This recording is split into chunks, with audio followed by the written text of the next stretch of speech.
Les bavures policières ou les abus des forces de l'ordre sont de plus en plus nombreux. C'est ce qu'affirme la Ligue des droits de l'homme. Elle lance un site internet qui récoltera les témoignages des victimes de ces violences. Cette initiative irrite fortement les syndicats de police. Reportage Martin Vachieri et Pierre Alterman.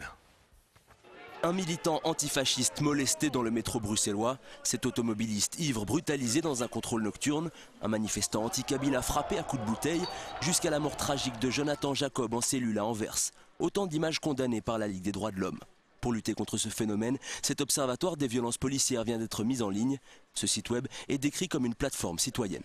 Alors, il y a d'abord un objectif d'informer les victimes de violences policières des démarches à suivre en vue de déposer plainte, parce qu'on voit que trop souvent, pour une victime, c'est vraiment le parcours du combattant pour pouvoir déposer plainte contre la police quand la personne a été l'objet et est victime de violences policières.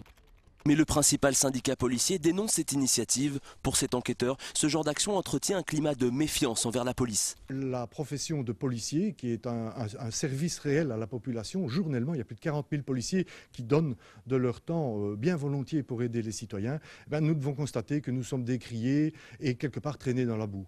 D'après la police, en 2011, il y aurait eu 107 cas de violences policières excessives, dont 4 cas de violences volontaires suivis de la révocation des policiers. Ces chiffres sont contestés par la Ligue des droits de l'homme. On pourra tirer des déclarations faites par les victimes, des données statistiques, ce qui nous permettra de disposer d'autres chiffres que les chiffres de la police ou du comité P. Que la Ligue des droits de l'homme a autorité pour initier des enquêtes disciplinaires dans notre secteur, donc à l'égard de policiers. Mais la Ligue des droits de l'homme ne l'a jamais fait. Le syndicat de police précise enfin qu'environ 1600 agents subissent eux-mêmes des violences chaque année. Des faits dénoncés aussi par la Ligue des droits de l'homme qui milite pour que les plaintes aboutissent de la même manière quand la violence se dirige contre les citoyens.